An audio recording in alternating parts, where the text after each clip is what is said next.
Welcome back to Meet the Drapers. So let's hear from our next entrepreneur.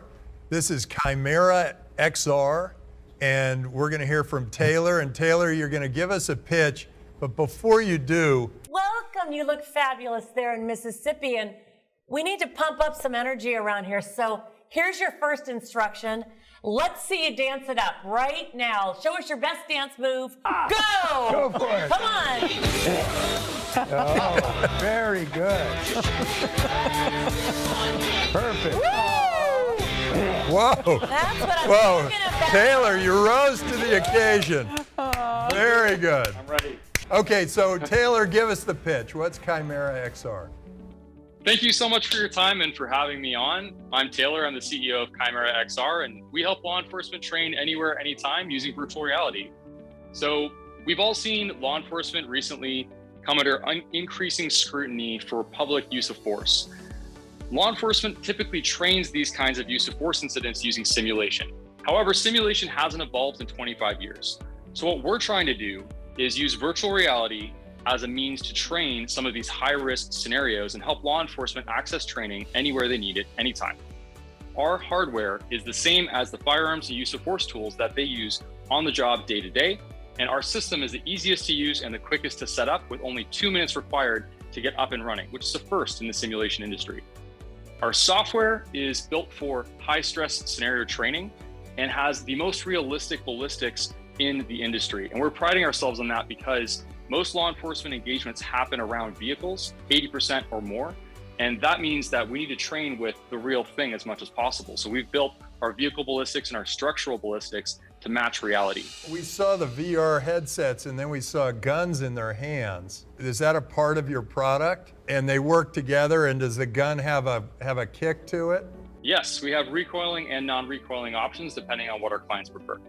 So the software that we designed, we're working on the de-escalation portion now. So specifically, most of our clients are national agencies, of which we have 6 in 3 countries, as well as smaller agencies. We have a grander vision for where simulation as a whole needs to progress to help our law enforcement and military members. And we call this intelligent coaching. This system that we're creating is intelligently listening to what the student is doing in the headset, providing feedback from an algorithmic point of view on what the student's performance is. The instructor controls which pieces of the algorithm are active when, and the student gets progressed from point A to point B through the curriculum the instructor set up, even though the instructor isn't in the room. The instructor still has full control, and at the end of the day can see what happened with the student, but this allows more agencies to get more access to training, and those students show up on their next class better prepared.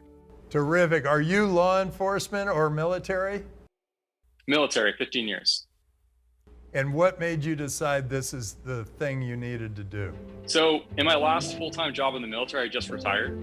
I spent my days running firearms and tactics classes and using the traditional methods like the classroom and the live range, but also simulation. And I found the existing forms of simulation were lacking. They didn't create immersion. Essentially, it's a screen that you project an image onto.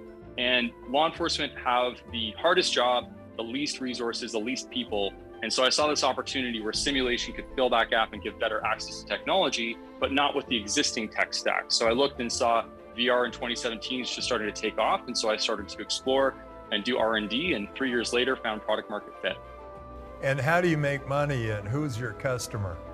Right, so our systems are sold as a package. We have national and local agencies, as well as private training companies that use the system to drive curriculum, allow remote learning to happen, and our software and hardware sell as a bundle.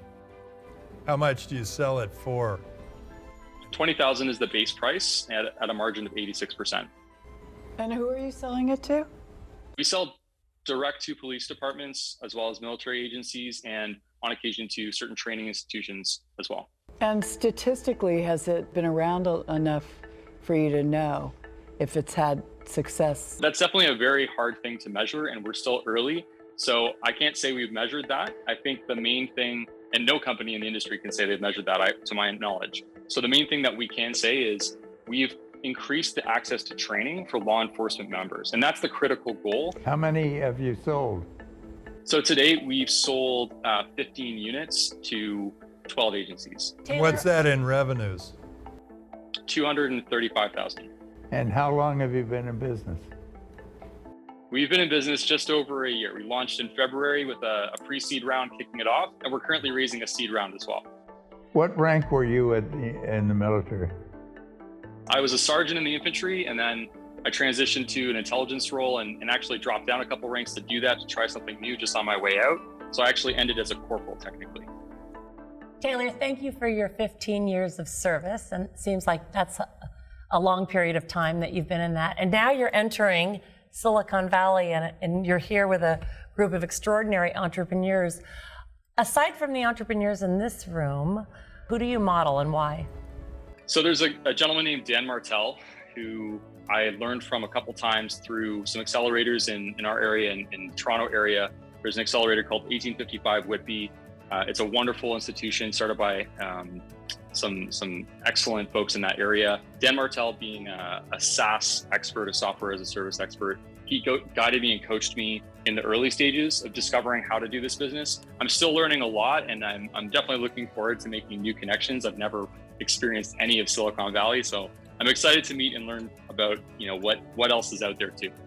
And why are you the guy to do this? Why are you a wow? I think the main reason is that, so I've seen it from the military and end user perspective, and I've seen it from the technology perspective and seeing where they could meet. I think a lot of our competitors only have seen it from the software perspective, and they miss a lot of the ground truths. So even, for example, on Monday, I was doing a demonstration at a federal agency head to head with two of our competitors.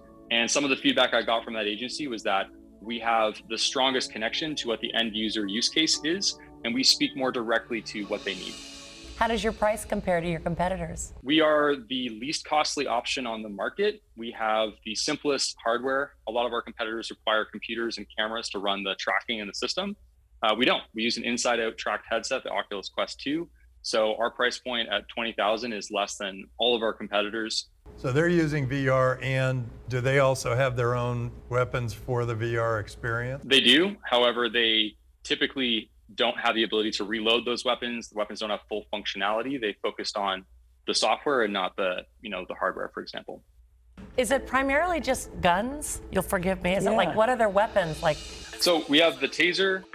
Yeah, we have less lethal options, use of force tools that law enforcement use, like tasers, baton, pepper spray. But of course, in the military context, there's lots of things that go bang. But for now, we've been focusing on the core items, which are handguns, rifles, tasers. You also have a de-escalation software package in the VR. You're immersed in a scenario. There are several scenarios where you get a brief, you get some kind of radio call. This is the scene you're showing up to, just like in reality. These scenarios are written by law enforcement advisors for us. Who else do you have working with you? How big is your team and who are they? We have a team of 6 right now. So we have our software developers, 3 of them. We have a specific engineer who works on our hardware, and then Derek and myself. So Derek and I both come from the simulation background in the military. Derek has a great business background as well, which it balances us out really well. He handles all of the financial and operation side of things. I handle the product and the sales side of things primarily. And we're looking to grow. That's why we're raising right now. And what's preventing someone just to copycat you? For sure. So we have provisional patents on some pieces of our technology.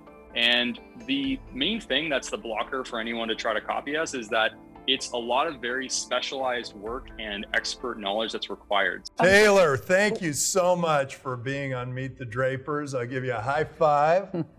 Thank you, sir. And for bringing Chimera XR to us. Thank you so much, and I appreciate the time. We'll be right back after a quick break.